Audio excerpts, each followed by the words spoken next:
What up, slime? I'm Leon. Stop. And also Austin is here, and Johnny is do here, and this is Word Funk. And we're gonna talk about some stuff. Is that our new intro? No. Or are you just shaking up the format? It's definitely not. I just want. Sometimes I just do stuff to see what will happen. You know, like an experiment, like science. Basically, this is the laboratory, or the laboratory, as Johnny would say. True. Yeah. So we're going to talk about a video game that was released this week, Katamari Damacy Reroll. So let's just get started on that. A big congratulations to Leon for being the 10,000th person to make that joke this week. It's not a joke. It's a real good joke. Austin, yeah. It's on Steam. Yeah, it's not a joke. saw That is what we're going to talk about. I know that's why. Anyway, go on. And the Leon. keyboard controls are atrocious. Yeah, It why was never why a would good you? game to control? Yeah, why would you put? Are you? Wait a minute. We need to stop the show. Are you playing? No, I'm not. I am not playing it with like the keyboard. Good. All right. I can't even imagine what that would be like. That is It nonsense. is, but like like when it came online the first time, I downloaded it that night. Yeah. I was like, holy shit, Katamari Damacy Reroll is on Steam. Mhm. I gotta get it.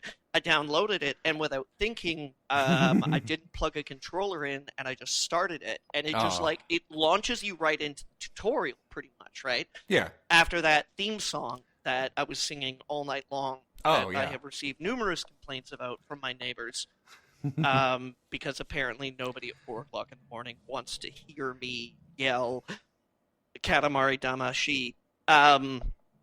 But yeah, like, oh yeah, they're atrocious. Don't even try it. If you're on the fence, have a controller. Make sure you course. have a controller. Yeah. It was designed very much for thumbs. Absolutely. Yeah, it's very. I mean, it's easy to figure out the controls right away if you're using a controller. I imagine that a keyboard is a nightmare. It's actually like, and that's kind of interesting to me because I have never really had a game that was made on consoles that didn't translate well to keyboard and mouse. No, this is a goofy ass game. Yeah, I know, but there's no mouse involved. No. It's like it's all controller. It's like press W to run left around the Katamari, press I to run right around the Katamari. Hold down W and I to push the Katamari forward. It gets even weirder than that. But like, I'm not making a criticism of the game here. Like, it's just like there are so many games that come out that are like, oh, you better play this with a gamepad. Like even Yakuza 0 has a splash screen that's like, Yakuza is a gamepad, and I'm like, I'm not a real Yakuza. I'm a white Canadian middle-aged dude. But yeah, you need it for reroll. You absolutely need it for reroll. Yeah. There's not even. And it's just as great as ever, though.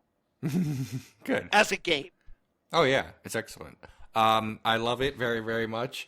The soundtrack, I liked the soundtrack, of course, but I forgot how much I loved it until it was just everything all over my ears. I kept going when I kept expecting one song to keep happening, and then it didn't, and then I remembered it's in the sequel, but that's okay. I would say, in my mind, this is just me, but I am right, that the Katamari games have the best, like, as a series, has the best soundtrack. But, like, there are individual games that, like JRPGs or something that have, like, you say, well, this is a better soundtrack than that. But Yeah, like Bastion. Okay, but, like, Katamari games, like, just, like... Say it, Leon. What? Say that Bastion has a better soundtrack.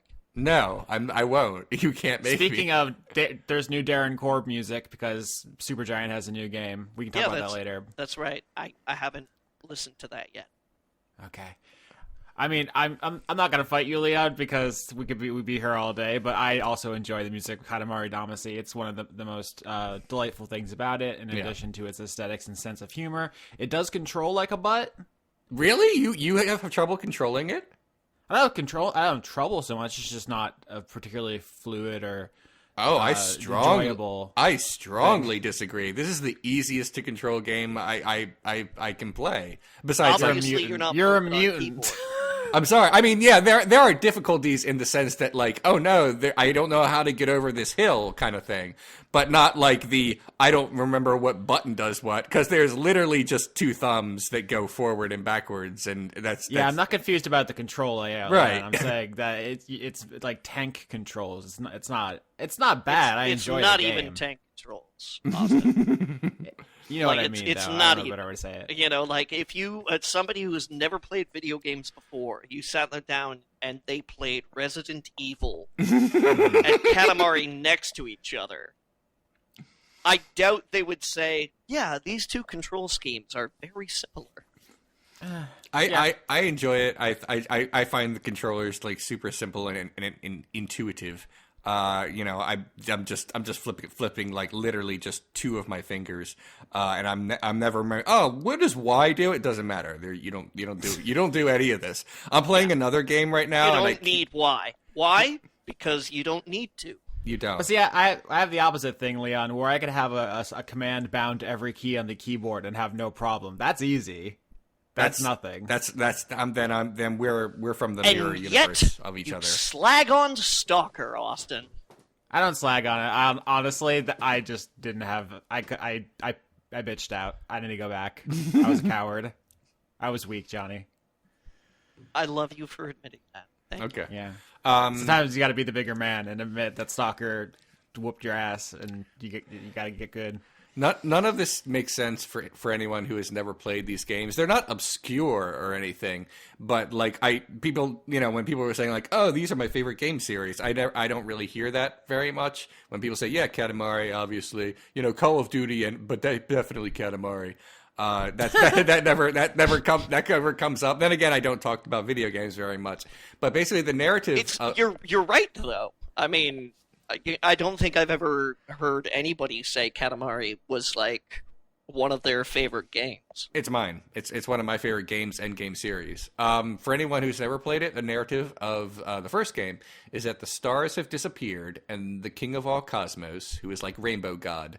No, they didn't disappear. Okay, but the right. point is they're not there. The king of the cosmos went on a bender, right?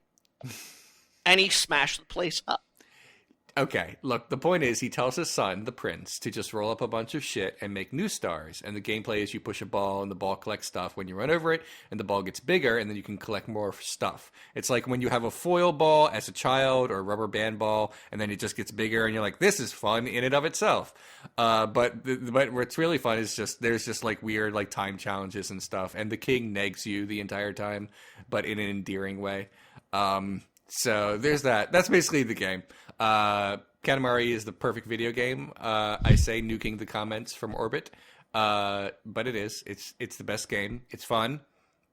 It's easy to pick up, but challenging enough that you can keep playing it and try to beat your score, which is the thing I like to do because I'm like from the arcade generation, I guess. Austin, Kirby rebuttal.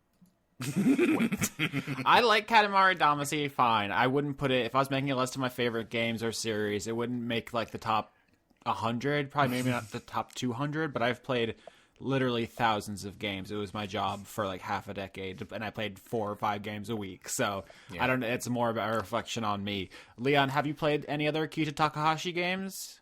I've only played the only two from that creator are the first 2 Katamari games, and then he was done with Katamari after that. And then the other ones were bastard games. But no, I haven't played any of the other ones as far as I know.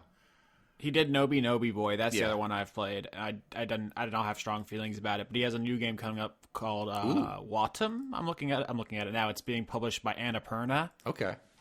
Which is a company that does films in addition They did a couple of months ago. I talked about Transference.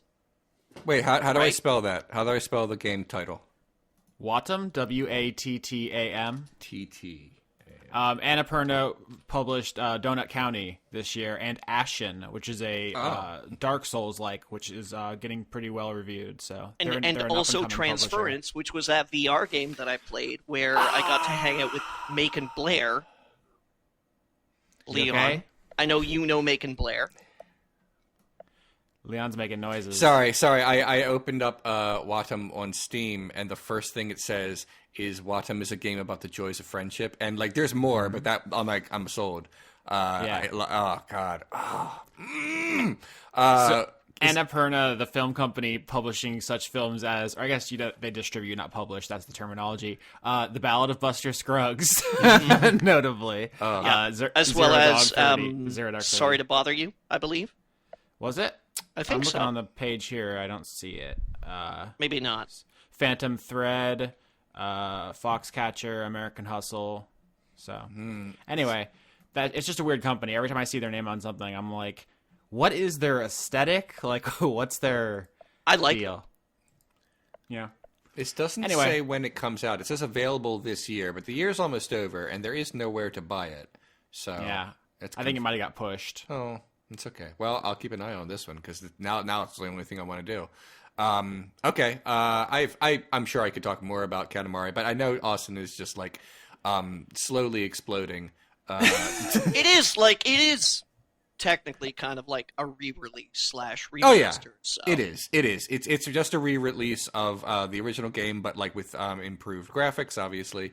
But you know, And it's I mean, we weird call keyboard Katamari a controls. series, but all the sequels are kind of just remakes. that. Right? All Like, right, no, there's no, not all right, a lot of all right, progression. All right, first of all, that's not true because we love Katamari, which is the second one. Does actually go in like, I mean, I wouldn't say it's a different, completely different direction, but there are different things to do. Like your ball goes on fire, and there are different kinds of challenges. This was the last one where the My creator ball was. goes on fire a lot these days. This is the last one where the creator was but involved. just the one. Jesus. He doesn't. The creator. I can't. I'm sorry. I forget his name. I apologize for that. That's shitty. Kei of me. Takahashi. Yeah, Takahashi. He did the first one, and then he said, "Oh, that's it." But the company was like, "No, we want a sequel to happen, and we're going to do it without you." And he said, "Fine." And then he did the sequel, and then he was done. Beautiful Katamari came later. It's that admittedly is more of the same, but it's still good. Katamari Forever is basically just kind of like an amalgamation of all the previous games combined. Again, not a bad game, but like there's nothing innovative about it. I would love there to be a new Katamari where they it's like wild, and I don't mean like go in a different direction, like suddenly it's grim dark Katamari, but Yeah. but I'm sure there is something else that can be done in But the like everything. Have you seen the game Everything? no. Yeah, I know that game where you can play as anything or everything, Yeah. I guess. Yeah. Leon, you did miss a couple of core Katamaris. I'm not counting like all the mobile phone ones, but there's also the Me and My Katamari and Touch My Katamari. Yeah, those are for those are mobile. portable games, so obviously they are nothing to me. Yeah, sorry. Fair enough. They did not review well. Oh, that's a shame. Well, then I didn't miss much. All right. That's the thing. I'm looking at the Metacritics and stuff now. Like Katamari's never got the highest scoring Katamari game, which is the first, got an 86. Everything else has been under that. Some in the 60s. So, Yeah, but that's Leon, bullshit. but I not say. Leon. Sorry, but Austin. yeah, That's because like it's not hardcore. You know. yeah. That's it. That must be it. Yep, I agree. I say bias. That's apparently like things. honestly, I want to bring this out there. Okay, alright? go ahead. I was joking. Is that but go ahead. when the first Katamari game came out, gaming was still like at least relatively niche. You know, It was PlayStation wasn't- 2 era, so you know. Yeah, it wasn't like it is now. Sure. We didn't have Jeff Keighley and the Video Game Awards show. Oh Like, god, I'm gonna have to pull up the winners list so we can talk about that later. No, Thanks for no, reminding me. no. We don't have to. Don't, No, we don't, definitely don't. I'm gonna use this word right for the first time, Austin. I'm Yeah. calling a moratorium Nope. I don't know if that's okay. Fine, whatever. on the Video Game Awards. I'm calling Okay. a crematorium. I'm calling an arboreum. Oh, well, all right. Anyway, God of War won Game of the Year. So Okay, whatever. I think I played. Okay. I think I played that game. No, I used it right. few- I used it right, motherfucker. I know I'm God. just giving you a hard time. Yeah. I'm joking. Anyway. I didn't play that game. I did play God of War, but I played God of War when God of War was God of War, and not when God of War PS2. was God of Yeah. War 2018. That's all. Right. Oh boy, 20 minutes on Katamari, huh? Not even that, but okay. Austin, again, I know you're bursting to talk about another game, so please do. Go Yeah. ahead. I have not played Austin, it. smang me. You can't do this to me, Johnny. Not in front of everyone. Not in front of the listeners. All right, okay, fine. Look, it's a very short joke.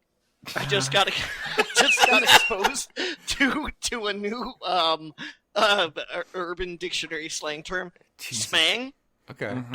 which apparently it was coined by rapper Young Humma back in 2010 or so, I'm glad Humma had a child. which is a portmanteau of smash and bang. Because you really need to, like, bring those together. Okay. This is probably all nonsensical because we didn't record the part where he brought this up before, so it just kind of came out of nowhere for the audience, yeah. which is fun. So, Jesus Christ. Austin, you can either bang, smash, or smang me. Oh.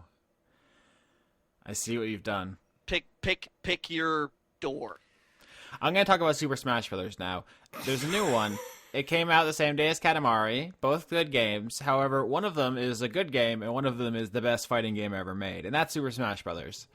If it weren't for the fact that apparently the online's busted, which I don't fuck with that much because I have people I just play with in real life, but You apparently the have online's friends. not working. Yes, Johnny? I said, you have friends. Yeah. If it weren't for that, I'd probably say it's the best fighting game ever made. It's a little bit weird to say that when part of it doesn't work right now, but the amount of content is preposterous. You've seen the character rosters, like 70 characters, over 100 stages, just every musical track in the history of Nintendo, both the originals and remixes that are very good. Yeah, but they there's still smudged Snake's butt. Hey. I can't get down with that. Let's just be glad he's back. Everyone's here. The thing that I feel like almost everyone's talking about with this, and this has been boggling my mind, is everyone's real complaining about the fact you have to unlock all the characters, which is A, just kind of a genre staple, and B, like, half the fun of the game is like, oh, challenger approaching, I'm gonna unlock this guy. Like, Now, is that a classical feature in Smash? every single one of them, yeah. Okay. When you play it, you hear a siren goes off, and you see a silhouette of the character, and you get like 5 seconds to guess who it is, and then they show up, and then you beat them, and they unlock. But I'm not calling out names, but I listen to a lot of video gaming podcasts, and I follow a lot of video game journalists on social media, and they all seem to be bitching about having to play the game. Oh, I have to do so many fights to do more fights. What do you? It's a fighting game. What are you talking about? I don't know. I get really annoyed. You know how there's that phenomenon where you assume everything you read, the person knows what they're talking about until it's something you're familiar with, and then you realize they're full of shit? I think that, like, the problem I have is that grinding has become such a huge part of gaming to entice microtransactions Yep. that I think people are backlashing against the idea of actually legitimately playing a fun game to unlock things. Yeah, I mean, A, there's no microtransactions, and B, you're not grinding, you're just playing the game. It's a game Yeah. where you use Nintendo characters to beat each other up, and doing that gives you more characters to beat up. That's the game. That's Yeah, what I it mean, is. you make a game where you have fun. You keep playing that game. You have fun. And then something new crops up, and you have something new to have fun with. Yeah. Like, that's reasonable game design. And As it takes- opposed to... Yeah. That you sounds. know, It sounds being like. look at all these things that you could possibly unlock, but you know, my memory ain't so good. That sounds like someone complaining that you don't get to go on all the levels as soon as you boot up Super Mario Brothers. Like you have to beat the first one and then you go to the second one. But Yeah, that's, literally, like- I was hearing somebody talk about it, and they're like, "Oh, I really wanted to play with Mewtwo, but I had to wait 2 hours to get Mewtwo." And my immediate thought was like, "You turn on Pokemon, they don't give you Mewtwo. You have to play for like 20 or 30 hours Yeah. to get Mewtwo in Pokemon. Yeah. Your brain has been broken somewhere along the way. That's not how this works, and it wouldn't be satisfying if that was the case. I mean, it'd be one thing if you had to play for 40 hours to unlock Mewtwo. I got all the characters, and me and my friends just played over the weekend. We unlocked everything. If anything, I miss the dopamine surge from unlocking new characters. Now I have them all. And now, now I only have to play the most fun game ever created. That's all I have left of me now. it is like what I'm trying to say is that it's an interesting contrast between companies that gate their fun characters and their content behind paywalls, and a company that's like, no, this is actually the only way you can do this, and by the way, this is actually a really fun game. Yeah, I see what you're saying. Like a lot of the Skinner box shit in video games has destroyed how we all perceive them. Like it used to be a thing we just did for fun, and now it's just like having a third fucking job on top of everything half the time now. So I get it. But what I really wanted to talk about was the new mode, World of Light, which I think has reached like meme proportion when the trailer dropped and it showed every single Nintendo character but Kirby dying horribly. And that is like the opening cutscene, and then Kirby has to save all his friends one by one. The obvious thing to compare it to is Subspace Emissary from Super Smash Bros. Brawl, which was the last time Smash had like a substantial story component. And I have some affection for Subspace Emissary, which I'm finding is harder to say than I thought. It's not good. Like a lot of it was just like running through mazes and fighting kind of not particularly complex enemies. I don't know if I do it again. Subspace Emissary is the old one? Yeah. Right. 4 had this kind of mode that I don't even remember what it was called. It's not great. It was okay. Like all the modes, and Melee had, some Labyrinth stuff in of it. Copyright. Yeah. I would say whatever mode they put in is mostly just an excuse to play Smash, right? So there's only so much you can do with it. What people liked about Subspace Emissary is there was a lot of cutscenes, which was like, oh, here comes Rayquaza from Pokemon. You like him? Or here comes, I'm trying to remember who even showed up in that dang mode. Crom to steal your girlfriend. Yeah. Oh my god, we have to talk about that. You want me to stop talking about World of Light to talk about that post? No, we can Okay. get to it later. Put a pin in that. Anyway, so a lot of people have fondness for that, and every time there's a new Smash game, they're like, oh, they should do a new Subspace Emissary. And here's the thing. That mode cost a ton of money for all those cutscenes, and people played it once and either didn't finish it or finished it and then never thought about it again. In fact, there was like this whole thing where Nintendo was trying to fight to take all the cutscenes down off of YouTube because it costs millions of dollars to pay the animators to make all of that bespoke AAA level animation of things people only see once or not at all for very little gain, right? Like people aren't buying this game just because it has that in it. They're buying it to play Smash. Yeah. And it's just not the way video games are made anymore. It's just a huge waste of money. So what World of Light is there's a beginning cutscene and an ending cutscene, and between that, you play like a very extended kind of, I want to call it like a board game. Like you're moving on this huge world map from like space to space, and the spaces have different enemies, which are each themed around characters who aren't playable. So here's my favorite example, right? So you see a spot on the map, and it's the Charge and Chuck fight. Do you remember Charge and Chuck from Mario? He's like a football themed bad guy, and he like runs at you with I a do shoulder now. charge. Yes. So Super Mario World? yeah, so Charge and Chuck's not a playable character, obviously. He's not popular enough to be on the roster, but he's a character people go like, oh, I remember that. So Yeah. what they did is they made a fight where you fight a bunch of Wario's, because Wario has a shoulder charge move. So a bunch of Wario's who only use that move charge at you, and it's like evocative of Charge and Chuck. And when you beat it, you unlock him as what's called a spirit, which is like an item that you can equip. You unlock Wario or Charge and Chuck? You unlock the Charge and Chuck spirit. All right.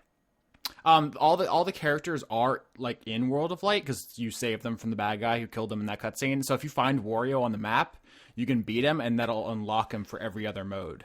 The other way to unlock characters is just to play Smash.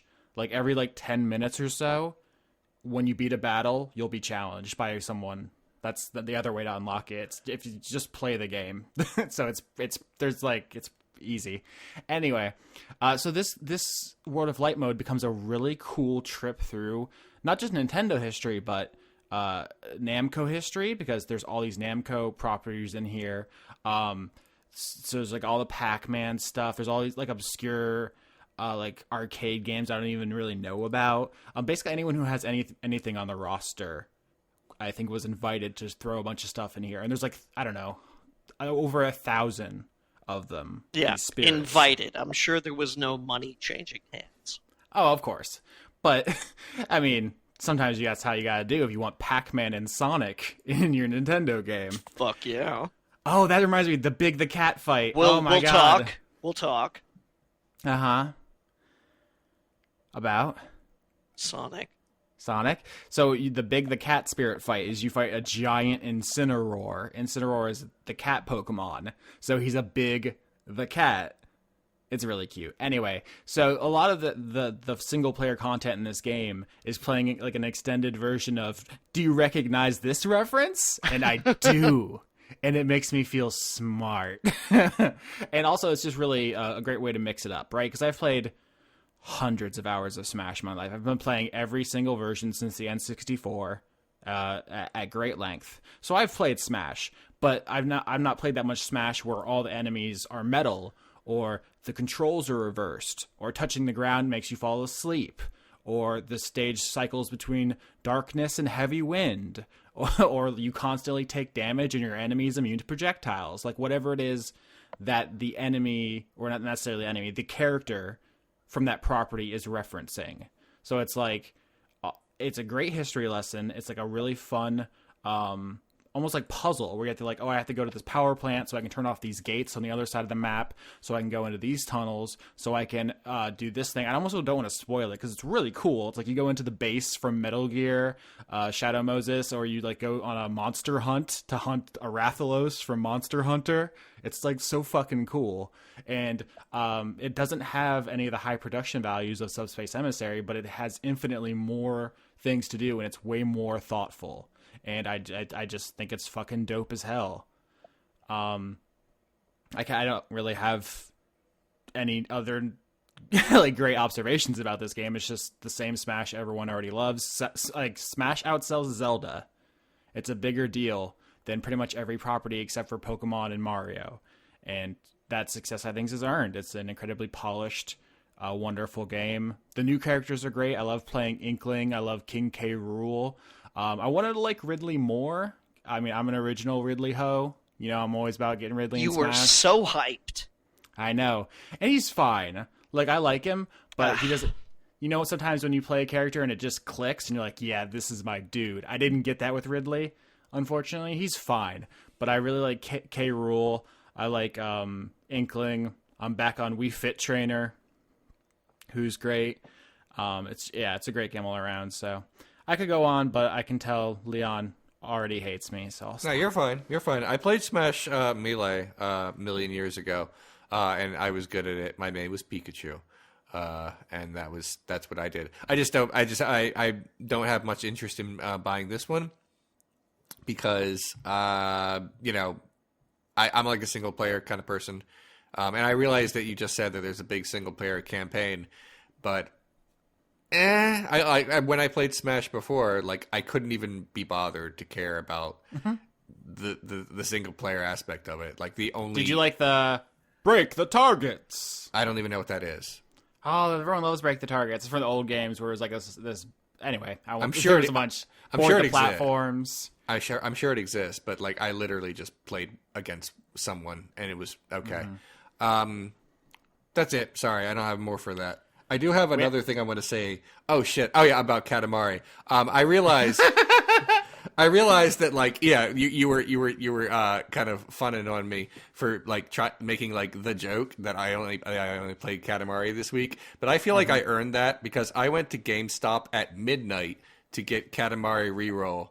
And there was like this gigantic line for Smash, and before it was midnight, I got there a little earlier, and said I'm just here for Katamari, and the guy behind the counter says, "Oh, that's fine. I mean, there's only like 6 people who pre-ordered that game, but like I'm one of them, so like I get it," which was nice of him to say.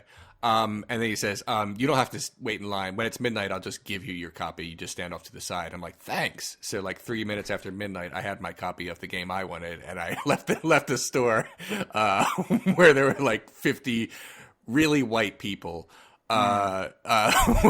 waiting in line for this. I forgot how white gamers are. I just usually, when I go to GameStop, there's only like one other person there. But this was an event. First time I've ever been to a midnight release of something. I was there, and the line wrapped around the store, and I was standing off the side. And someone says, "Hey, are you in line? I need to get in line." I'm like, "No, the line's there. I'm not in line for Smash." And it's like, "Oh, why?" I'm like, "No, I'm just getting something else." And it's like, "What?" And then I decided to ignore him. And then I got my game a minute later and got out of there. So that was good. And I stayed at home and downloaded it on Steam. That's fine. I totally understand that. I just like the idea of having physical copies of games. I don't trust that. I don't know that the Steam will be around forever. I guess. know. I feel the same about books. Like I always buy books. Yeah. Anywho, that's really all I wanted to say. I just wanted to say that, and also gamers are bad. Why? Agreed. Yeah.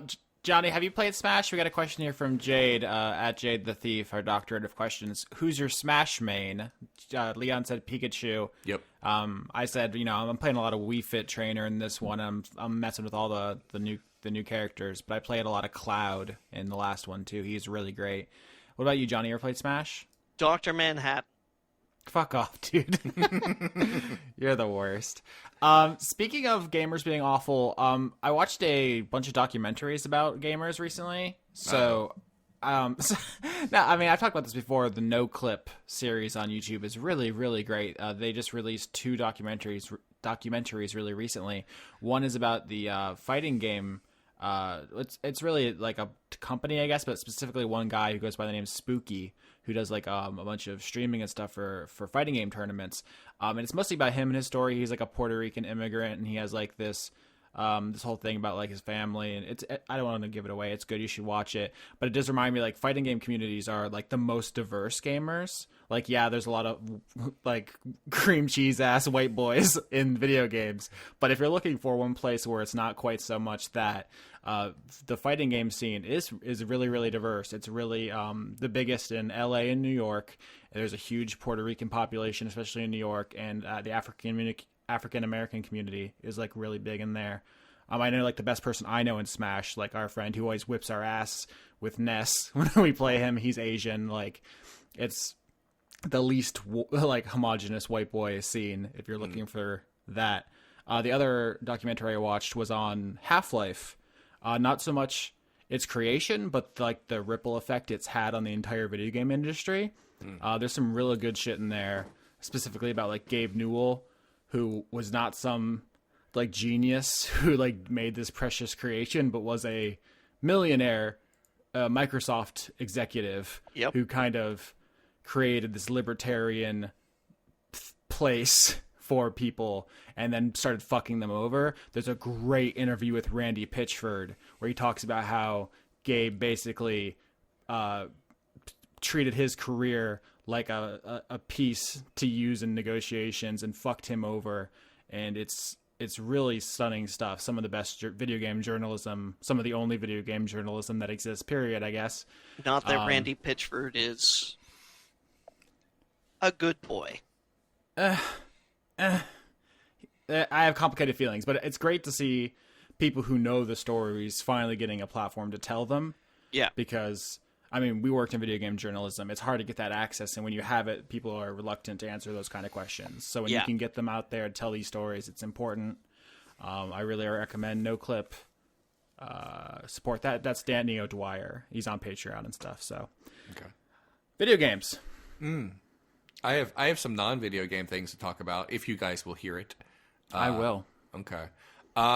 So if you enjoyed my extremely cold takes on Mrs. Doubtfire from like a couple of weeks ago, you're going to hate my thoughts on Home Alone, which is even older. It's from 1990. So I saw Home Alone when I was a child, because that's what we did back then. When you're 8 years old and you want to you want to watch a movie, you probably I'm watch sorry, it's like apologies. You're fine.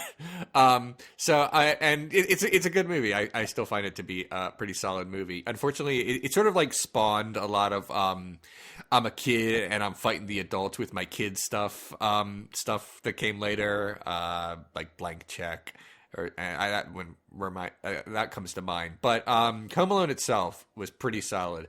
And I watched it again, and again I was like, yeah, this is good. I hadn't seen it in a few years. I watched Home Alone 2 like a year or two ago, just because I hadn't seen it in forever, but I hadn't watched the original in a few years. Here's the thing about watching Home Alone after you've been radicalized. I find it kind of difficult to side entirely with the family and Kevin over the Wet Bandits. They're basically robbing from the rich. Like that's what they're doing. I mean, obviously they're not giving it to the poor or anything. And we don't get a lot of their backstory or how they came into this life of crime. They're also trying to murder a child. I feel like you're going to skip over that part No, where they're no. definitely willing to murder a child. Okay, first of all, that's inaccurate. They are defending themselves from a child who is trying to murder them. The traps that Kevin sets, by the way, should have killed them several times over. True. They didn't say that they were going to kill him. They just all Joe Pesci as Harry said he's going to bite his fingers off. I feel like that's fair if you have your hand and your head burned. Kevin, let's I'll get into the traps in a second, but let's be clear here. The McAllisters live in this huge ass house with 3 stories and like 2 or 3 cars, and they have the money that they could fly a dozen of their family to Paris for Christmas. Most the adults in first class, by the way. And then the next year, Yeah. also fly that entire family to the tropics. Yeah, and again, Kevin gets lost, but like I need to focus because I hate Kevin a lot. It's not that he's like a shitty person, because he's a child. He doesn't understand anything. But he's just a dorky little kid, and I watched the Wet Bandits, and I'm like, these guys are excellent thieves. Harry like impersonates a police officer. He gets all this intelligence on all the homes. He's timed out everything about the neighborhood, about like when their alarm system goes on, stuff like that. I respect that. His partner sucks. Marv is bad. He's definitely the weak link.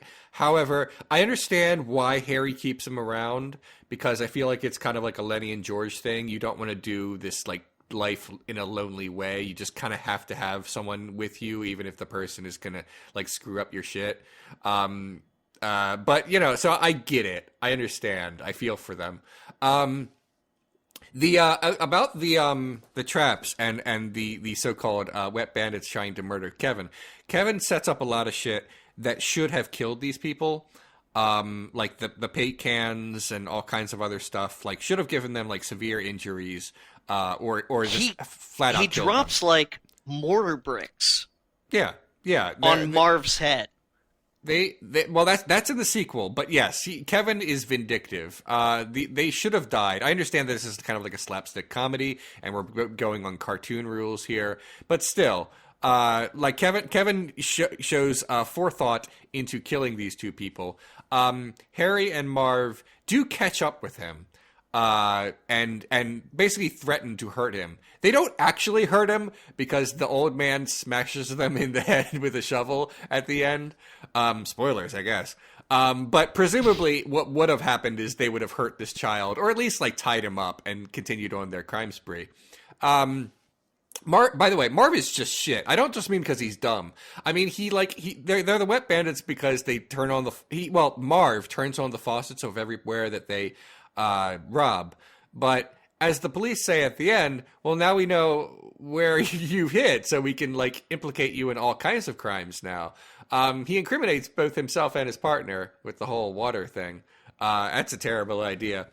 The only thing that like my like leftist ass enjoyed in this movie, in its inherent social politics, where I appreciated that all of the police were either useless or secretly criminals in this movie.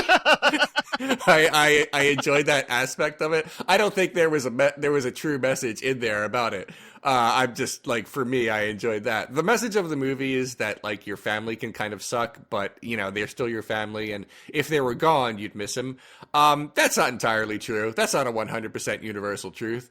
But I get what the movie is going for, and it's for children, so I get that aspect of it. Still, solid picture. I think it's a pretty good movie, all things considered.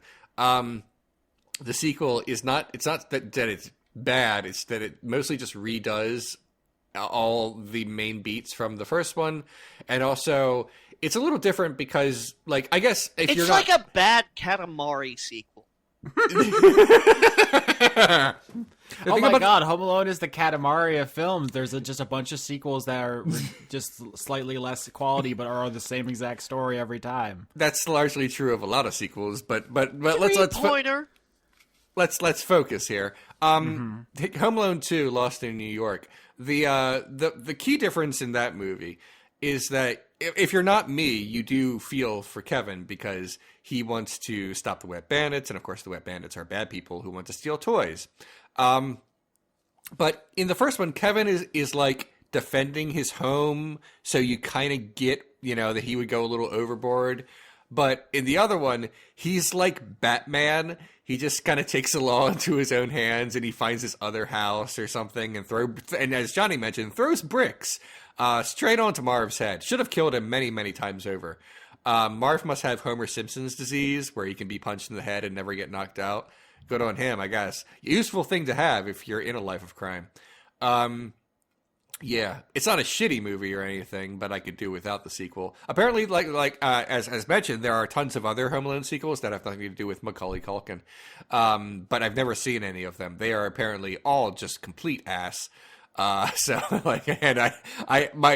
interest in watching like bad movies, I'll watch like a bad action movie or a bad horror movie sometimes, or like a bad sci-fi movie, but watching a bad comedy is never fun for me. There's not a lot of humor to be taken from something that's not funny. The disconnect is too weird for me there. Yeah, that's it. That's what I wanted to say about Home Alone. It's good. You should watch it. It's kind of like a modern holiday classic. It's not that modern. It was made like 28 years ago. But I guess it's considered like a semi-modern classic. Even though like I looked at the Rotten Tomatoes score on it a while back, and the average score as well, and critics were not that into it back then. Maybe because they thought like children would imitate Kevin, which is a reasonable concern. Kevin has a gun in the movie, and that's not okay. But I don't know. Maybe they had other problems. Like, because it's weird because like okay, I just want to bring this up because I didn't get a chance to throw it in there when it was being brought up about the violence and so forth. The first film takes place in Illinois, Chicago specifically. It does. It takes place in the suburbs of Chicago. This is not deep in the city. They are as Buzz says, on the most boring street in America. But go ahead. the distinction that was not useful for the point I was trying to make, which is that Illinois has a Castle Doctrine Law 720 Illinois Criminal Statute 5, which allows for deadly force in protection of one's dwelling. So he could have absolutely murdered those two men at his discretion at any time, with basically no excuse necessary. However, in the sequel, although New York does have similar laws, that's not his dwelling, if I recall correctly. It's been a while since I've seen that film. I feel like he lures them to a different building. He does. To attack them. Surprise law corner! Yeah. In that case, Kevin is absolutely a criminal. And in fact, that's attempted murder. Nothing he does in that film is defensible legally. 2 counts of it, too. Huh? 2 counts of it too. I mean, he tries to kill 2 different adult men for trying to. I mean, admittedly, they are trying to steal toys, but so what? No one's getting hurt. The Wet Bandits never try to hurt anyone until they are threatened with life threatening violence. They just want money. I mean, maybe they're poor. Maybe they have children. I don't think we've gotten the full picture. But I'm sorry. Go ahead. I do like that you keep trying to figure out a way where they're not bad. Yeah, no. Okay. They do try to murder that child. They do. Yes, they do. So yeah, I mean, we talked before about the self-defense. There was that court case where someone rigged a shotgun to protect their barn. This is like a famous thing, and it shot a thief, and they got sued. And people were like, "Oh, this is crazy, America! You can't even protect your own property." But it's just like, no, you just can't shoot people who aren't a threat. It's not proportional. However, if you are, for instance, trying to murder a child, then you can be stopped with lethal force because that is proportional. However, in the second movie, they're trying to do just a little bit of stealing, and then he tries to concoct an entirely different Saw-esque murder mousetrap maze. Okay. Not cool. Okay, Wait, but here's the thing. Hold on. Is Kevin McAllister actually the guy from Saw? Let's not go down that fan theory rabbit hole. That's been brought up before, right? Is that what you're saying? Yeah. It's a common thing to say. I thought I was funny. My apologies. No. Neither. You're both fine. I did have a follow-up question to that. You keep saying that the Wet Bandits tried to kill Kevin, and there is and at the very end of the movie, they after being beaten severely by Kevin, they do in fact attempt to hurt him super bad, I'm sure. I mean, Joe Pesci says he's going to bite off each of his fingers one at a time, which is like next level crazy. He's like, I'm not just going to bite off your fingers. I'm going to do it one at a time. I really want to savor it. I want to smell it a little. That's weird. But, and yes, this is Kevin's home. They don't have any legal right to be there.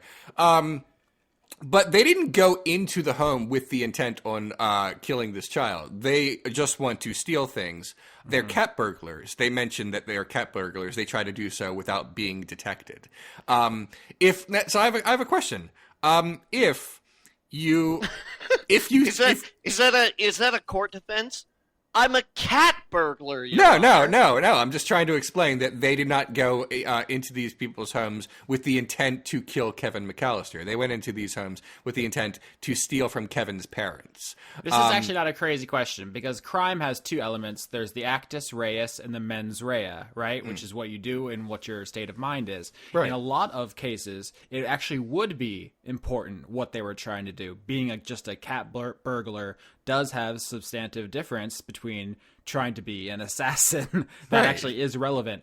However, depending on the state, and like I said, Illinois is a case which they do have castle doctrine laws, it becomes there's a strong presumption in certain circumstances, most notably the home, where the homeowner is allowed or is given the presumption that their life is in danger. This is also where we get like stand your ground laws, where you don't need to satisfy those kind of requirements. You can just open fire because people who make the laws in the state decided it's more important to be able to feel safe with guns in your home than it is to accurately figure out if someone's just a cat burglar or as an assassin. Okay. All right. Fair enough. there are circumstances in which it matters. The home in some states is not one of them. Okay, all right. So if they go into the home, and obviously this is breaking and entering and burglary and all that, and they're trying to steal stuff, and Kevin keeps trying to murder them, what I'm trying to say is if they retaliate and like push Kevin down the stairs, for example, I don't know. Yeah. They can't then claim self-defense because they've sort of initiated not the violence but still like a situation. Yeah, once they enter the home, it is there's a What strong happens to you? Yeah. There's a strong but I think rebuttable presumption of serious bodily harm or death. In which case, it doesn't matter unless they're like they're wearing glowing shirts which say on the front "We are not a threat" or something. Like you'd have to have like a preposterous amount of evidence to the contrary. But Leave or die. once they break in, he can fucking decapitate them. Like they have just forfeited like any rights to their safety because of the way those laws work. And they don't have any. They cannot then like attack him and claim self-defense because they are the aggressor already. This is notably like not the case in public, where if someone's like walking next to you, you can't just attack them and say I didn't feel safe. Right. In your home, you can say I didn't feel safe. I thought I was under threat of serious bodily injury or death. Therefore, I decapitated him, and that is legal in your home in Illinois. All right, that's fine in Illinois. I just want to say two things. First of all, I just tweeted the wet bandits were right. Hoping that gets some traction. And second of all, should be noted that if the wet bandits were to try to tell the court that they didn't actually intend any violent harm to anyone, they could very easily say, "We're unarmed. We were not armed going into this place." They weren't packing. They didn't even have knives. They had like some tools to open the door, but they didn't Your have Honor, any weapons. This young child Yeah. was in his house alone. And I mean, at the end of the day, it's like, who does the jury believe? The Right. bandits who say, we said we weren't armed, or the kid who says, I was scared? Like, Yeah. 9 times out of 10, probably more than that, like, they get the fucking electric chair. Like, it doesn't matter what you say, you could be lying. Like, I'm not, like, you never know with these cases, right? Like, you get someone on film, for instance, choking someone to death, and they get not convicted because they're a cop. But, you know. That's the things whenever you go to Law Corner, I always have to like qualify it. I'm like, here's what the law says. Does that actually how it works? Probably not. But Yeah. that's I mean, how it works. canonically, the wet bandits were found guilty because in the second one, they said they escaped from jail. Presumably, that meant they had been convicted. So they got out somehow. Yeah. By the way, another point to the wet bandits, very crafty. It is actually extremely difficult to both escape from and remain outside out of jail in like a when you're convicted. I read a thing a while ago about how like in movies there's all these people like escape from jail and they like live on the run. But apparently that doesn't happen very much, or if they get out, they are very quickly reapprehended. It is apparently super hard. I don't know exactly why, but apparently that's super rare. Well, I mean, it's a pretty simple value proposition, right? For most people, because our systems are clogged with mostly drug offenders and nonviolent offenders. Do you want to do your 6 months, or do you want to try to escape and be put back for 20 years or whatever? It just doesn't make sense to escape for most people, except for like people who are convicted to life sentences for murder, who are in extremely high security things where you can't really break out without. Even people who manage to escape, it doesn't happen. Well, that's what I'm trying to. Yeah, even if you escape, you're almost certainly going to be brought right back. Because you rarely have a net of people who are willing to help you, because helping you is a severe crime. Only like really rich people who like have like Even criminal backing can just pull every it off. single fucking associate of yours has been like logged in the books, and you like come out of somewhere and be like, "Geez, I guess I better go see Ted." Yeah, the Wet Bandits definitely don't have a rich sport network. There are proletariat heroes, so... I keep saying to myself in my head, we got to stop talking about Home Alone. But I do want to address that you think they're leftist heroes. You do realize they're not. They're not. Deleterious to the social order, right? Like they're not. I'm just being a jerk. I know. Okay, I just feel like some people look up to us as like, oh, they really help me understand the world. I'm talking about Home Alone. Yes, the moral text of our time. No, there are things in the movie that, yeah, from a leftist perspective, I'm seeing a little bit differently. Like, I'm not as I'm sorry, I guess this shouldn't be a thing. I'm not as sympathetic to the super rich for losing some of their valuables. It's a deeply conservative middle-class film about a rich white family who is menaced by criminals, and they are virtuous and justified in their violent self-defense. It's like a power fantasy about the kind of small-scale Second Amendment against the thugs.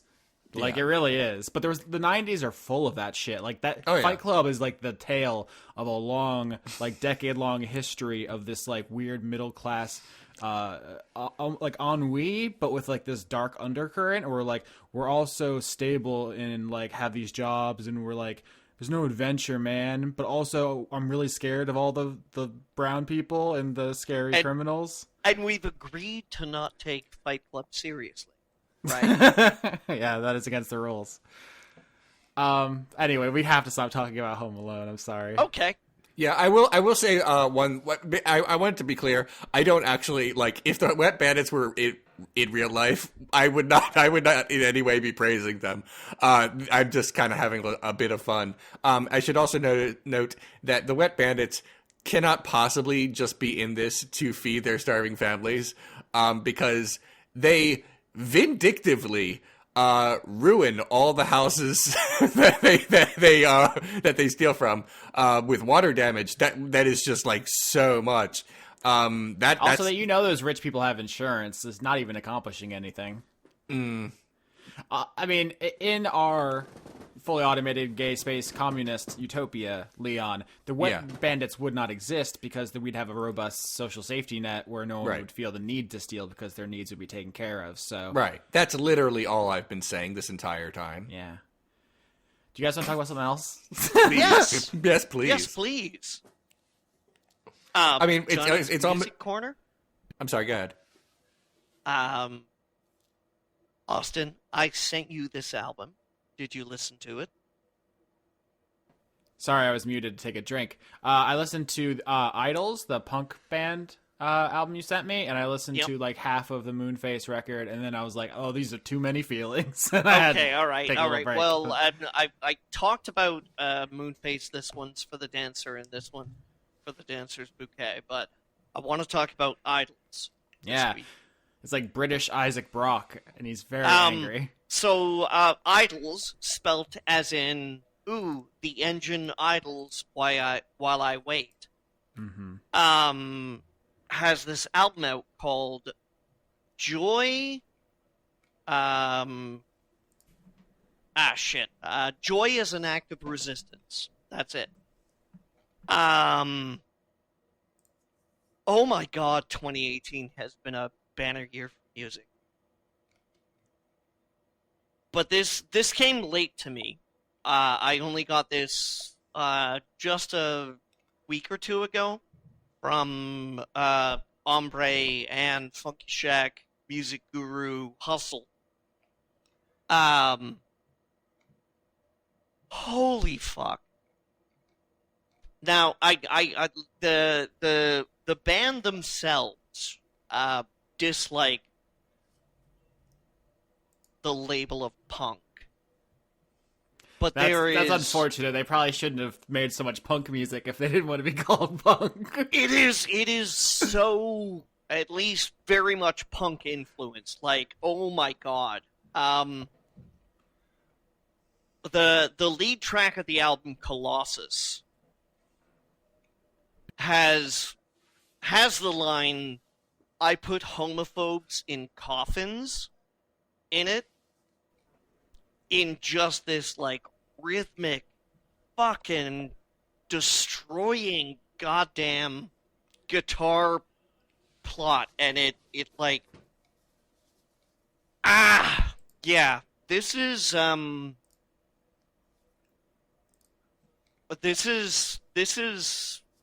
album. Yeah, I don't know which part of the UK that accent is. It's an extremely enjoyable accent to listen to. And I'm not like the biggest punk person. I'm like a what's the word I'm looking for? Like a mainstream punk fan. Like I know the Ramones, the Sex Pistols, the Clash, like a fair weather punk fan, right? Like I don't know the deep cuts, so I'm not like the authority, but I liked it a lot. How can you not like an album which has the lyric "There's a snake in my boot" on it in 2018? What? That's awesome. Yeah. So I mean, I like, it is a hard album to describe. You are just gonna have to listen to it, and you can, even without purchasing, on Bandcamp. If you go to Bandcamp and look up Idols, like I said, as in the engine Idols, Joy as an Act of Resistance is there, and you can listen to it. I just looked up. Apparently, they're from Bristol. That's where the Yes. accent's from. Whatever that Yeah. means to you, the audience. And listen to this album and buy it. It is so fucking good, and it's so fucking good for 2018 especially. Yeah, I think like the not the gimmick isn't the right word, but it's like the one that's getting across what I'm trying to say is like the gimmick of it is that it's really woke punk, and it's, yeah, like you said, put homophobes in coffins. It's a lot about like toxic masculinity and Never fight a man with a perm. there's a part where they make a joke about like snowflakes and stuff. Like it's extremely 2018, or I don't know if it actually came out this year, but it's a very like modern. It did. punk. Yeah, it came out late summer. Where if you look at what punk we classically think of from like the 70s is reacting to say like Vietnam or any of those upheavals and stuff. So is there like a neo-punk scene? I'm sure people know about this, right? Like this is not, I can't speak to this with any authority. I bet this is really infuriating if you're really into the modern punk scene. You're like, no, this fits perfectly in with this other thing, and they're derivative of this act, and oh my god, you don't know this thing. Like, this is when I listen to people talk about Smash Brothers, and I want to strangle them through the podcast. This must be what it feels like. But I just looked it up. I don't know how you guys feel about Pitchfork. Do we have strong feelings about Pitchfork? But they gave this album a 6.8. Pitchfork, throw my shoulders up. Okay, I don't know any other music publications. I'm just gonna be honest. So, yeah. So I don't know if it's like a big band or a big album that anybody else knows about. I only know about it because of Johnny. It's their second album. Yeah. Yeah, this was a really interesting year in music. I wish we had something more comprehensive to say about it than that. Well, I mean, later this year we're going to talk about best of, probably, right? We Oh are. yeah, I guess we'll probably do that around the end of the year. It's coming up. Yeah, Get your thoughts together, I guess. I gotta. I mean, they just didn't the Grammy nominations come out. I feel like I just saw them. Man, I don't follow. it's like you imagine I care. Jesus. Okay, maybe we should do questions. We probably should. Hold on, I'm trying to see if those this year's Grammys came out. No, me see. I remember I saw that. Oh no, that was the Oscars, right? Because it was Black Panther No, was nominated for Best the, Picture. The Oscars Yeah, have yeah. not. No, the Oscars have not been brought out yet. You're talking. You might be thinking of the Golden Globes. Maybe that must be it. I'm 100% sure. The Oscars nominations don't come out until after the Golden Globes award ceremony itself is done. Every year. Because No. they want to rebel against the system. No, it was the Grammys. Nominations were announced on December 7th, 2018. So it was like last week. Yeah, here we go. Album of the year, Black Panther, the album. Oh, that's what you. Sorry. So Yeah. not the Oscars, but Yeah. Black Panther is going to win something in the Grammys. Yeah, Okay. I remember Or seeing this possibly. list and I was like, "What the hell?" I mean, it's cool. I like the music in Black Panther. I just don't know how often movie soundtracks get nominated for Album of the Year. That's wild. Oh, okay. All right. Well, it's your boy, right, Austin? Yeah, I nice mean to know. Kendrick's on there. So I'm looking through these now. I know you guys don't super care, but just off the top of my head here, we got "This Is America" by Childish Gambino is nominated for Record of the Year. I hope that wins. We got, oh my God, Janelle Monáe, her album "Dirty Computer" is up for Album of the Year. None of us care about Drake, right? I'm just taking a quick temperature in the room. Nobody cares about Drake. He's in here a lot. No. No. No. You have to ask. No. Post Malone, do we have any feelings about him? He's up in these a lot. No. Nobody cares. No, I'm sorry. I'm not saying this to be a hipster, but like I don't listen to like any popular acts, and I barely listen to any acts at all. Leon, I'm close to being a hipster, and I couldn't give a wet fart about Post Malone. That's fine. Okay, St. Vincent is up for Best Alternative Music Album for Mass Seduction. Yeah, it's a Sorry. good album. Yeah. David Byrne is up for American Utopia. I haven't listened to that yet. No, me neither. Arctic Monkeys are up for Tranquility Base Hotel and Casino. That's such a fucking weird album. I feel like if there were any other rock bands that existed in 2018, they would not be nominated, but they're the only one left. I've been over Arctic Monkeys for ages now. I mean, their last album fucking slapped, and I don't want to hear another word about it, but I get it. Yeah, Cardi B, Drake. Anyway, that's the Grammys. I care, but they don't, so we can move on. Questions? Sure. Yes, please. How do we not talk about this? Faltering Footsteps at Pens Nikki on Twitter asks, "How do you feel about the new Sonic?" There. You mean the poster? Ooh, dem legs. He's big shroud- gams. Yeah, we've seen the outline of part of him. It might be. We've too seen his soon. thigh gap and we've seen his gams. Yeah, it might be too soon to judge the new Sonic movie based on I guess a poster that doesn't show the character, but Not even, people- not even like not show the character, but we don't have a trailer. You know, Right. we don't have anything involving the character. It's great for memes. The meme economy is booming. Yeah, it's art designers, right? Deciding, being like, what's cool? It might not even be the final design. Like this just might be like, hey, let's put like kind of like float the balloon out there and see what people think of it, and they might, how far along even is the Sonic movie? I think it's pretty far. It's been. Is it? Yeah, they announced that we're, stuff a long we're time getting ago. it like in a year from now. Oh, really? In that case, I don't. Then I'm not sure. There Never was some mind. interview floating around. We were talking about how like, oh, Sonic has like his two pupils are both situated within one eye region. You know, he has like kind of like an eyepiece around the front of Yeah. his face, and they're Yeah. like, oh, that wouldn't look good, so we had to give him separate eyes or something. And they're like talking about how they're like, we got to make him more realistic, so it's not weird. And then I think Sonic's creator was on Twitter and he was like, I didn't approve of this, I'm sorry, or whatever. Like, it seems like this is going to be pretty bad, honestly. Like, if this is the best they have to tease this movie, is these fucking monstrosity mutant pictures of this poor, deformed monster.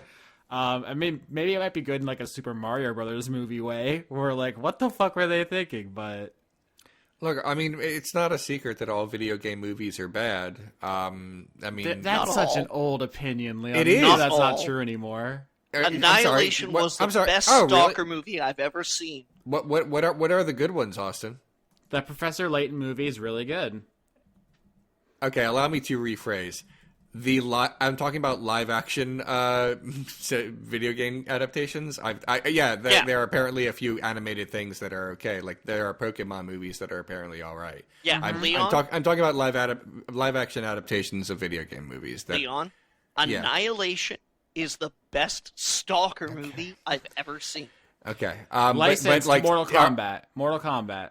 Yeah, that's like a fun kind of campy movie, but it's not a great film. It's just kind of and that's not, if you're saying that this is an old opinion, that's where the opinion comes from. Mortal Kombat and Street Fighter and Super Mario, those movies.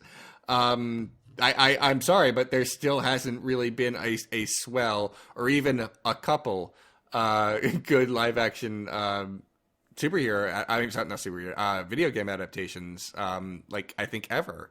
If I'm not saying that there can't be. I'm not trying to like dump on the concept of it. It's just like historically that is the way it has been. I mean, Silent Hill was decent. What? Silent Hill was decent. That's accurate. Also, I think Detective Pikachu really has a shot, and maybe Yeah. it'll sound stupid after it comes out, but I've seen that trailer, and I think it actually has a chance. So Yeah, no, I agree. I agree with that too. And if it does, it really will. Even if it's just okay, it'll like for example. And this is kind of dumb because I don't think Rotten Tomatoes is everything. But they made a big deal about Rampage earlier this year that like it is still rotten, but it wasn't as rotten as any of the other live action video game adaptations. And so it was like hailed as the new standard and greatest video game movie of all time. And it's like, oh, that is the bar. So like I'm not trying to be a dick, but when you said like that's an old opinion, like where are the new ones? What is the new opinion? I mean, if we can't count animated movies, then I guess I'm not coming at you so hard. But I thought we were counting that. If not, then that's fine. It is kind of a cold take, but I'm not gonna fight you on it. Okay, fair enough. Anyway, yeah, I don't think the Sonic movie is going to be good. All indications so far is it seems like a project being made by people who don't care. Like there's a cast list that was revealed, right? And you look at the characters, not the actors. The actors all seem great, but the characters, none of them are Sonic characters. It's just like detective or whatever, or like the director of Homeland Security and Secretary Number 3 and stuff. It's like those aren't. Where's Big the Cat? Where's Amy? Where's Tails? Where's Knuckles? What the fuck are you making? It seems like the Michael Bay Transformers approach, where you make a boring fucking action movie for morons and you just sprinkle the IP on top of it. It's not. It has nothing to do with it. So. You're a Sonic the Hedgehog purist. I don't even care. If they want to be fucking weird, be fucking weird. I just do it with someone who has some vision for the thing. Nothing they've shown seems like they actually have like a good, like that like the statement of purpose that the Detective Pikachu was like immediately communicated to the audience. The tone, like the style they were going for, the aesthetics. They've released like 2 different posters for the Sonic thing, and they keep deliberately not showing Sonic, but showing us just enough to know that it sucks. It's bad. Oh my. So, anyway. I hear that the Sonic TV the cartoon is good. I haven't seen it, but apparently. Depends on which one. Sonic Boom. Yeah, I've heard that's good. So, anyway. Next question, Dr. Izix at IzixLP on Twitter asks, if the 3 of you went on a heist, what would you be stealing? So we're going to do a heist for the Revolution, boys. Right. Obviously, I can't be the driver because I can't drive, so that's not me. Anybody else want to know? Oh. Yeah. I would like to steal top secret documents that expose things. I don't like if we're gonna have a heist. I want it to be as selfless as possible. That's very cute. Yeah. Otherwise, like 3 jokers are gonna like argue about whether or not my robbery is good or bad on a podcast. We're gonna get called out for being problematic. Right. So, but yeah, I would like to. Yeah, I mean, I would be cool to like break into the Pentagon and get some stuff. Here's the terrible thing about this though. Anything I can reveal is not going to be worse than the literal known history of our country that people just kind of like actively choose to ignore. I was going to say, like, a couple of years ago, I would have been with you, but the fact is, you can expose all you want. Nobody cares. It doesn't matter. Yeah. Everyone already knows. Like, what are we going to do?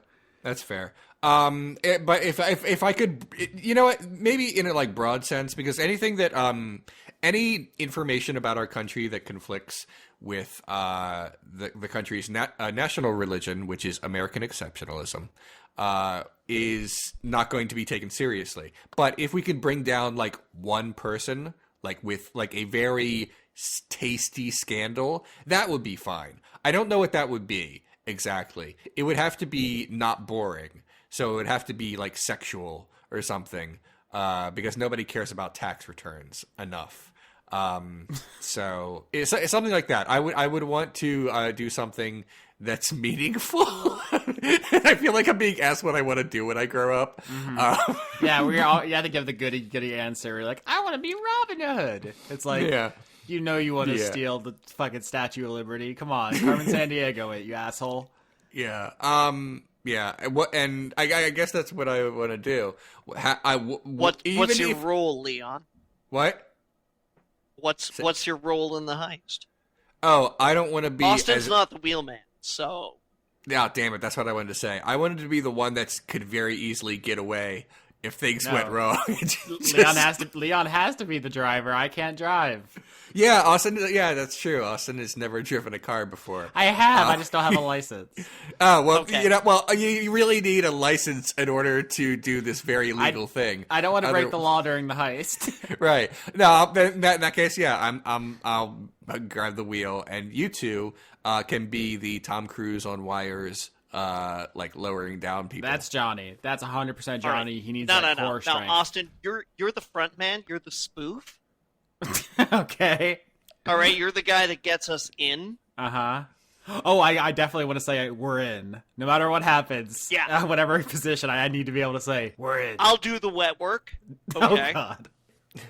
Also, Johnny, I'm afraid you're going to have to be the one who seduces people in order to like get their key cards. That's going to have to be you. Oh, I can do that too. Okay, cool. Yeah, we're going to have to specifically target a building which has, like, a blue key card, a red key card, and a green key card. Yeah. Yeah. Just so we can do that. Absolutely. Or like a variety of chess pieces. Mm-hmm. Oh, my God. We have to fucking rob a building that's set up like a Resident Evil police station. Yeah. We got to yeah. push the statues onto the switches. But what we're stealing, friend, Uh-huh. is bearer bonds. Is what? Bearer bonds. Oh, okay. It's like money, but better. Yeah, exactly. I was gonna say we just like steal a bunch of shit from like a museum and give them back to wherever it was stolen from. That seems to be like Ooh. more of our thing. You want to killmonger this? That's Yeah. gonna be done like next month when Carmen Sandiego comes out.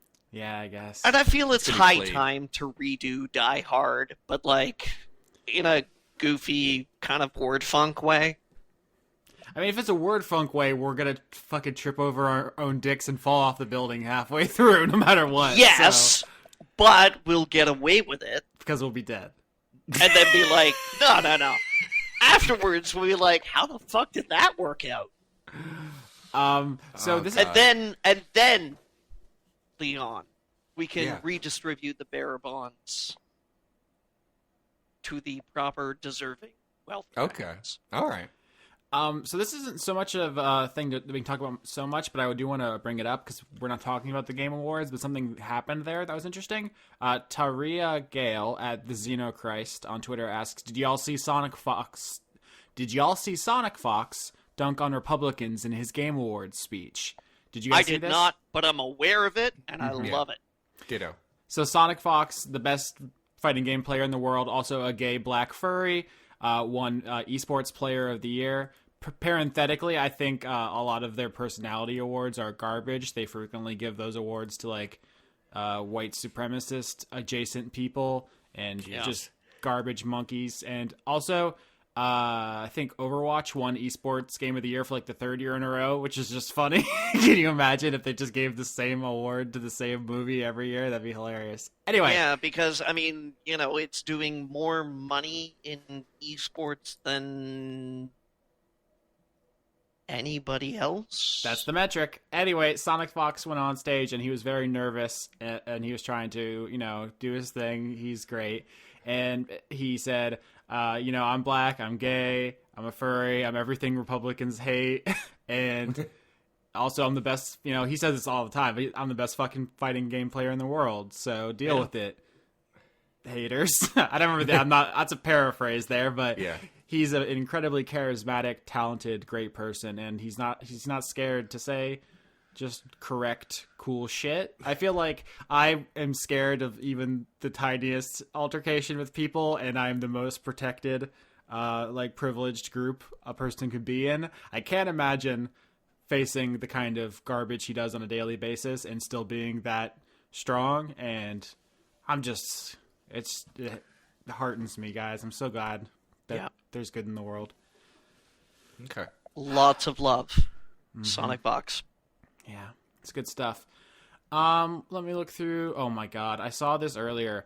Cyretha at LS Blackwood on Twitter asks, what do you think of the CEO of Google having to explain to Congress why Trump comes up when you search the word idiot?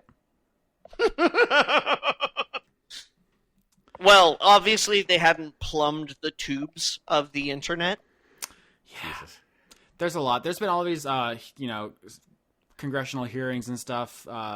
I don't know exactly what part of it they're in now, but it started with the Facebook inquiries where they got Mark Zuckerberg onto his high chair with his phone book so he could sit on, so he looks like a normal boy. And they asked him how come you're wiped a censoring bunch of good human Americans? makeup on his face. So my greatest example of this, and I don't even remember the person's name, but I heard a story about there was a congressman who asked his assistant, I've been hearing a lot about this internet thing. Can you go print me a copy so I can look at it? That's the people who write our laws. And Or Steve King asking the head of Google about his iPhone. Yeah. I mean, of all the things Steve King has done in his life, right? There's so much to clown on him for. You can dunk on him for 36 things, right? Just an actual, literal Nazi. Yeah. But then you get a moment where it's like, oh, you're actually stupid. Yeah. The people who, control society, and not in a conspiracy way, just in a power and money way, they're not better than us. They're not smarter than us. They were either born or lucked into it, and they're ruthless enough to hold on to it. They're actually super stupid. This is what absolutely destroyed the whole concept of conspiracy theory for me. Yeah. Because, viewing these people in the ultimate positions of power are so dumb. I wouldn't trust them to be able to, hide a cookie in their office so they could eat it later because their spouse was like, you're on a diet. Yeah, and they try to hide a cookie and accidentally commit campaign finance fraud on the way there. The thing that like I said earlier, the worst things our country has ever done, we all know, we all can look them up. It's just that because of also the way our culture is, we don't care enough. Or no, they're good. Most of the worst things we've done are good to America. Yeah, that's kind of. Yeah, mostly our wars, but also just our ideas about what wealth and power mean. It's good that we have the biggest military. It's good that we have so many colonial holdings. It's good that everyone looks to us to police things. All these are good. Right to life, but also, by the way, healthcare is a little bit shaky. On a related note, Zoan Lenoska at Zoan Lenoska on Twitter asks, "When did you discover the cops aren't good, and that a lot of things are decided by our racism? And how shocked were you?" This is all kind of together in the "we are ruled by buffoons" category. Oh, no shit. I think incrementally over the years, you just kind of I don't think there was a moment.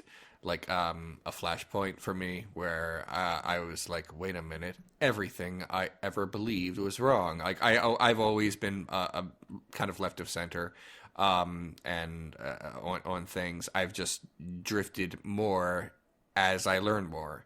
And there wasn't like a book, and I read it. I'm like, now I know the truth. It was more like it was just like an accumulation of things over time. Yeah, I mean that's kind of the boring answer, but I think that's accurate, at least for me. I mean, there was a gradual aspect to it, but then I think there was a tipping point, which was I was watching the live streamed Ferguson protests, watching police shoot tear gas into residential homes for no reason. Like, people with their cell phones were streaming video of cops just attacking civilians. And, like, I had read about, all the terrible things that they have done throughout history, and especially minority communities, the over-policing, and so forth. But just watching it with my own two eyes, being like, oh, they're an occupying military force. Like, they are stormtroopers. And then going to law school obviously has cemented it, because I can just read what they say. Yeah. And they lie. Always. They just do. So for me, I started having doubts around 2007. It's referred to as the Robert Dikansky taser incident, which you probably shouldn't try and spell. If you just Google Vancouver Airport tasing, it was about this guy who was emigrating from Poland to live with his mother in Kamloops in British Columbia. He didn't speak a word of English, and his flight arrived late. And nobody could get language to him, and he was there for like 10, 12, 13, or like, he was there for hours, and he got agitated, and the police started trying to, quote unquote, deal with him. He was tased 5 times and died. This was a guy who was legally immigrating to Canada, and the police tased him to death. I didn't quite parse that in 2007, because that was not long after my father died, and I was a little bit spacey about everything. But at that point in time, I was like, what the fuck? Like, how could our civil institutions do that? And yeah, like Austin, it fully fucking flipped on during Ferguson. If anyone, if you want like primers on this and like news specifically about the things that we've been talking about the past few minutes, Unicorn Riot is a pretty solid website that talks about exactly that, but from actual journalists and not 3 chuckleheads on the internet. So, that's us. It is. I mean, we try to also talk about important shit, but there are people even more qualified. So I would recommend that as a pretty solid website for news. Oh man, I bet there are some good books. Remember books? Yeah, I understand that, and I read books on the subject as well. But like, accessibility is kind of important. Yeah, so like, I don't know, like for example, I'm reading a really long. Libraries are good. Remember libraries? Listen, I mean, accessibility is important because like people. No, I was making. I know. I'm just trying to explain. Leon, I just want you to appreciate me. Jesus. Like I read books on these subjects as well as other leftist topics, but occasionally the books that people will recommend are kind of dry because they're old, but they're like formative about like a political stance. Like I'm reading The Conquest of Bread right now, but it's from the late 19th century, and it can't really. It's important, and some of its ideas are still relevant now. Can I ask a legit question about that? Okay. How much of it is actually about bread? It's not. It's like It's okay. Okay. No, that It's was a literally serious not. question. I No. really wanted to know that. No, it's about leftist politics by a person who was born a Russian prince, but said "fuck that" and left because he didn't agree with all that, and did his own thing, and became a philosopher and also like an anthropologist. But anyway, Continue. The point is, like, some of these books are a little dry, and like there are more accessible points of entry, like bread. That is always a problem, is that the truth is often boring, and so sometimes leftists have a hard time communicating just like the way the world works, because it's a lot of like, and here's how wealth accumulates, where like the people who are, quote unquote on the opposite are like, they're coming to kill you, they're gonna get your family, and that's like, Don't you want to be rich? Or that too.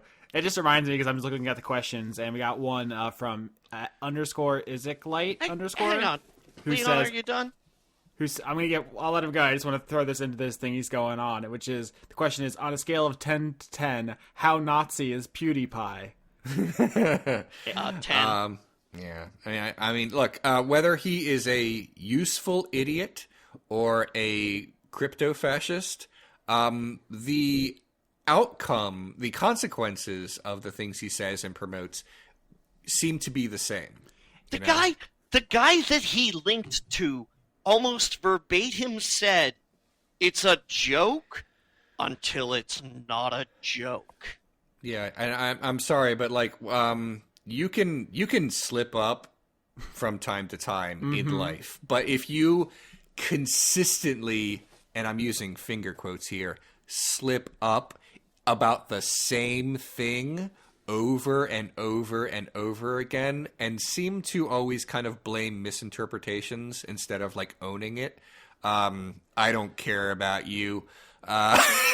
Sorry if that's a little mean. I mean, one white supremacist accident, that could be a coincidence. Two, maybe. I don't know. What's like, he on, 8? Right. Like, here's the thing. Like, I try to give people the benefit of the doubt. I can believe that someone accidentally like retweeted something that they agreed with. Like my political opposite will occasionally say something I might agree with. We all get milkshake ducked from time to time. Right. I understand that, but it keeps happening, and in a very specific way. Yeah. That if it is just a wacky coincidence, then it is like it's bizarre. Like, he never accidentally supports Palestine, right? It always seems to be one specific kind of accident he keeps having. My God.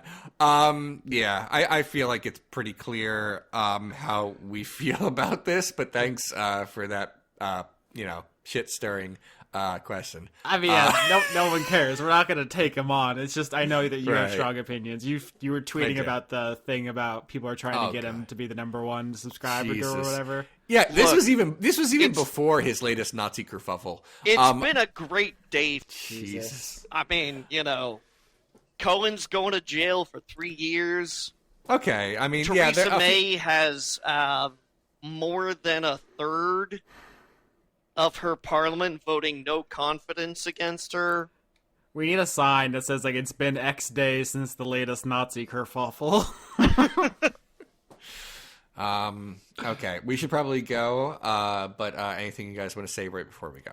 Yeah, we put a pin in this. We didn't come back to it. Johnny, do you want to tell the audience about Crom? Yeah. So apparently there's a guy on the internet who's really scared that Crom is stealing his girlfriend. And he flipped out and broke up with her over it because... It's important for this story. Crom is a character from the video game Fire Emblem. Thank you. Yeah. I didn't know. Yep. So, like, it's really super important to protect your relationship from fictional characters that will never come and steal them away, as opposed to, like, I don't know, try and engage them and like share in their interests or anything like that. So masculinity is so fragile. You got cucked by an anime boy. Like, what the fuck? Oh my. What I would like to say right before we go is I'm really sorry that we didn't get to talk about Neo Yokio Pink Christmas. Oh, we're having a full episode blowout special. Yeah, don't worry. I mean, next week we'll get it in before Christmas, so it's gonna happen. Yeah, that'll be fine. I did watch it. I have things to say. But I'll collect my thoughts better when I've had more time. So that's it. And I got one more thing to say. okay. One more. He All right. sounded so disappointed. I'm sorry. Go ahead. I want to know Yeah. if the friends we leave behind, Jesus. right, aren't dancing safely. Okay. Oh, Jesus Christ.